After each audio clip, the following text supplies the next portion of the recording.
Jadi malam ini kita akan mendekati gini malam ini. Jadi malam ini kita masih akan membahas ya berkaitan dengan Pilpres 2024 karena sebentar lagi kita akan masuk di momen yang paling penting bagi kita.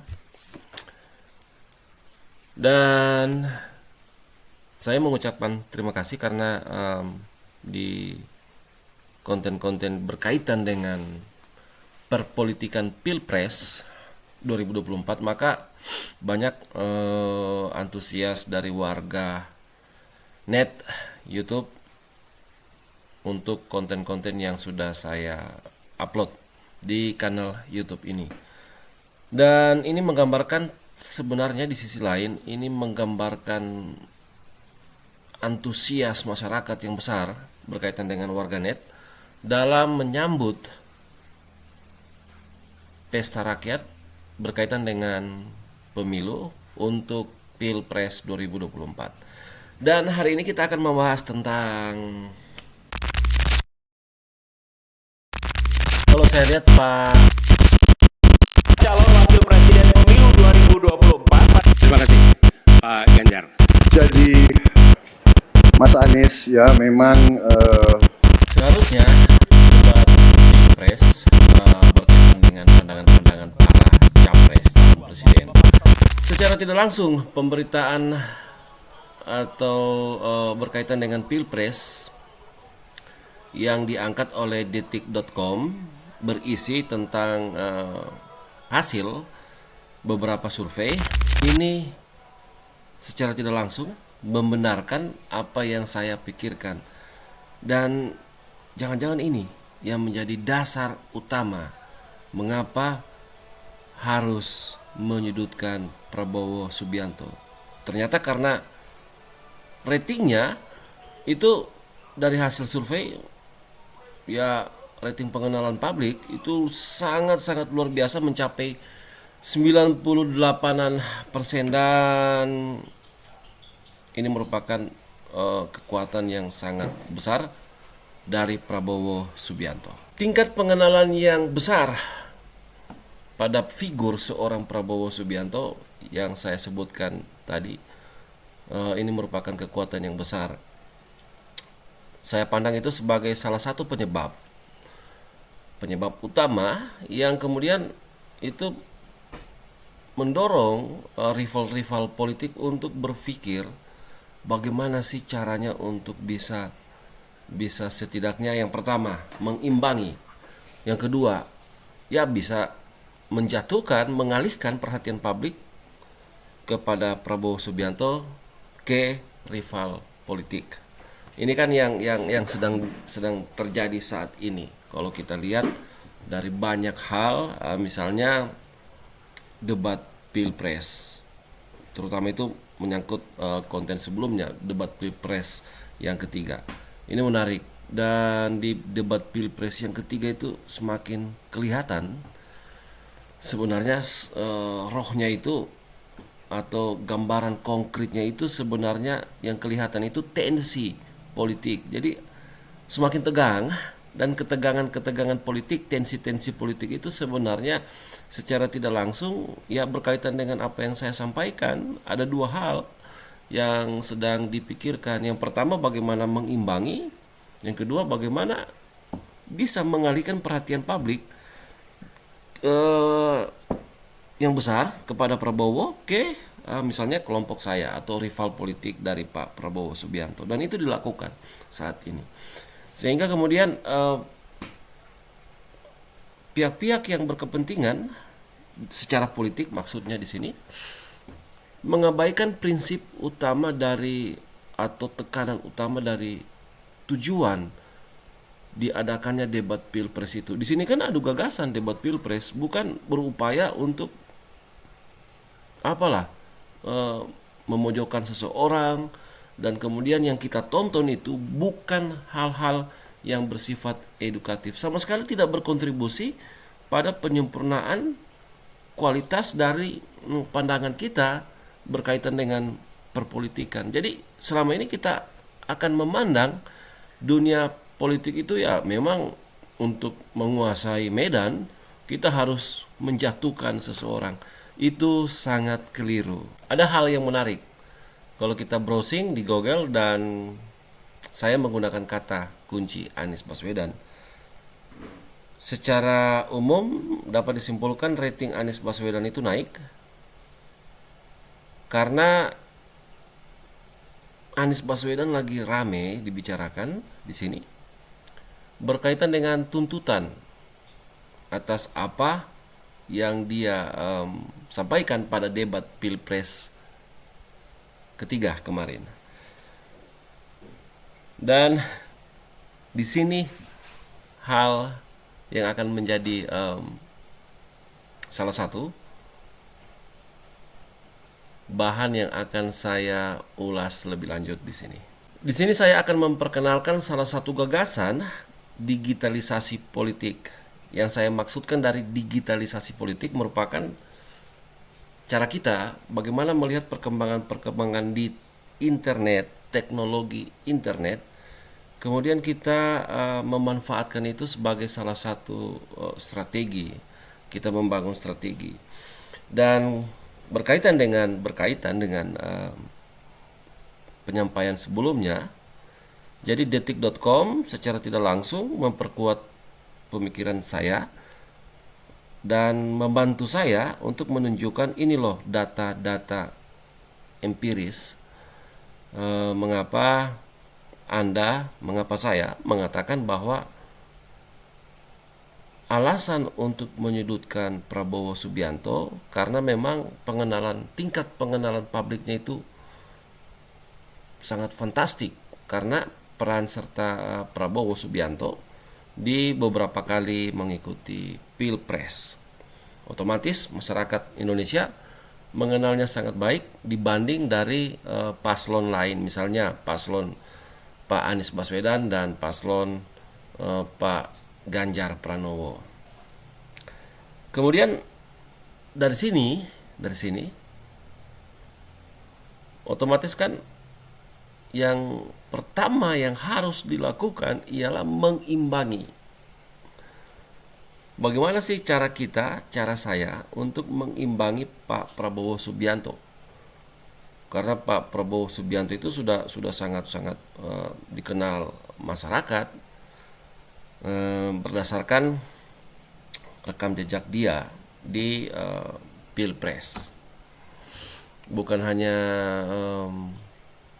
barusan ya, tapi sudah lama, sehingga itu yang menjadi dasar utama publik mengenal kuat Prabowo Subianto. Dan secara politik itu merupakan kekuatan politik juga berkaitan dengan upaya-upaya untuk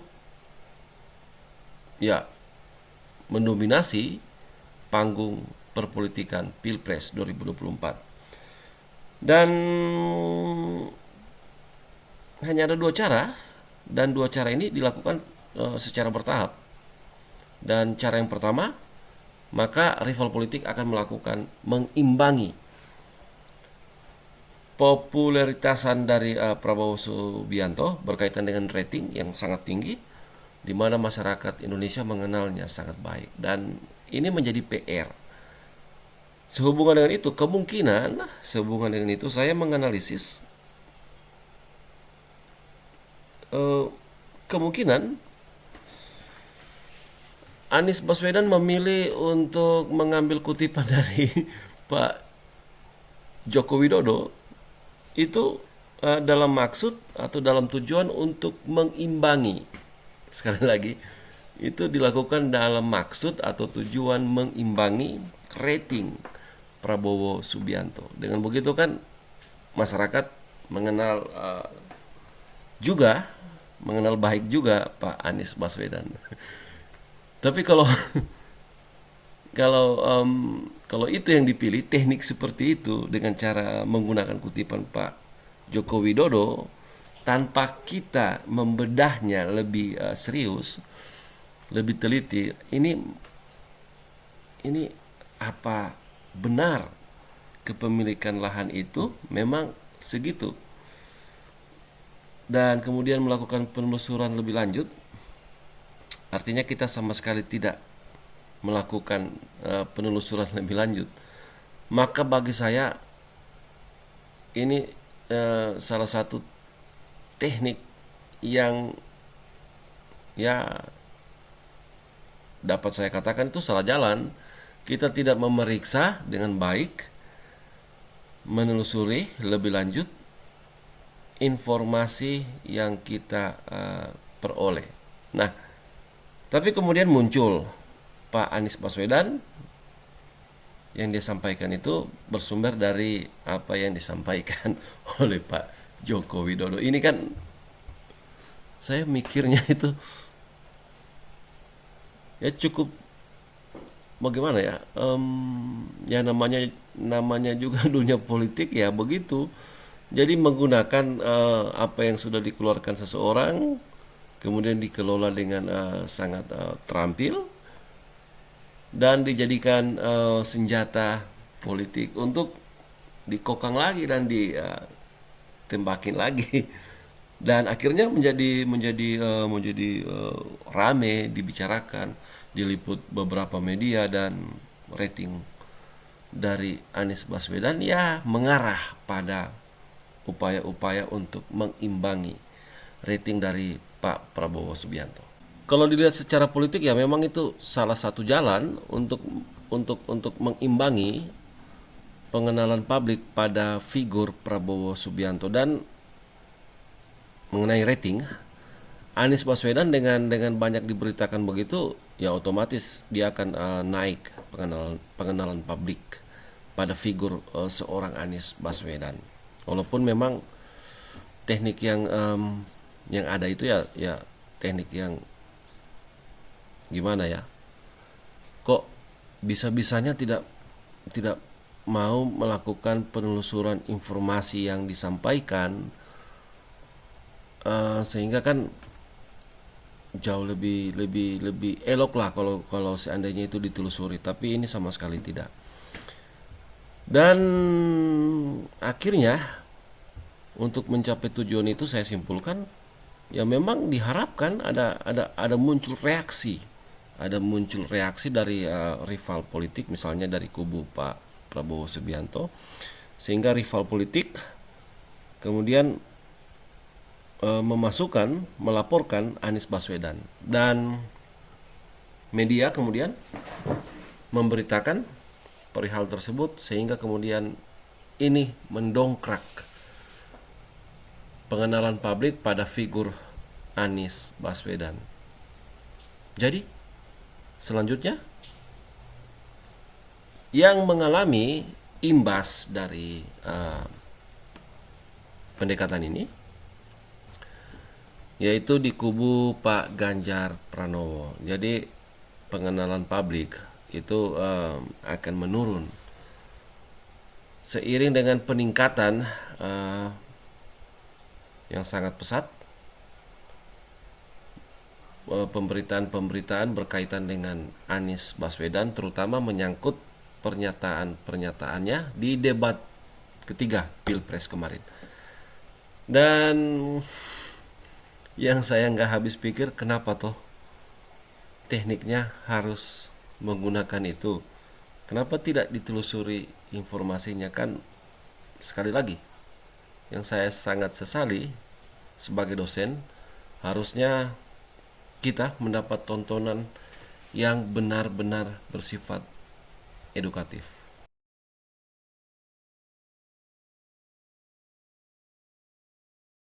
Berkaitan dengan siapa yang lebih kuat dan siapa yang akan menang di Pilpres 2024, maka prediksi saya lebih mengarah pada Prabowo Subianto dan Gibran. Kenapa dua orang ini? Karena yang pertama, mereka merupakan gambaran dari dua generasi. Jadi penyatuan dua generasi, dan itu saya anggap sangat-sangat sempurna. Satu mewakili generasi tua, satu mewakili generasi muda. Dan mereka berdua merupakan atau bagian dari apa yang disampaikan oleh Pak Prabowo Subianto, bahwa mereka adalah jembatan bagi generasi selanjutnya Artinya bagi kita juga untuk ayo kita berperan bersama yuk. Kamu punya keahlian apa? Kamu punya kemampuan apa? Kita sama-sama membangun Indonesia menjadi negara yang sangat baik dan jauh lebih baik dari kondisi sebelumnya. Artinya ada pintu yang akan terbuka, portal dapat dikatakan begitu, untuk generasi-generasi kita, generasi-generasi muda diberikan peluang yang banyak untuk turut aktif, turut berpartisipasi dalam pembangunan, dalam kehidupan bermasyarakat dan bernegara, terutama memperkuat negara kita, negara Indonesia. Saya Adriani Tomondo, dan sampai di sini akhir dari konten ini, dan akan kita lanjutkan lagi pada tayangan-tayangan selanjutnya mengikuti dinamika-dinamika yang ada berkaitan dengan perpolitikan Pilpres 2024.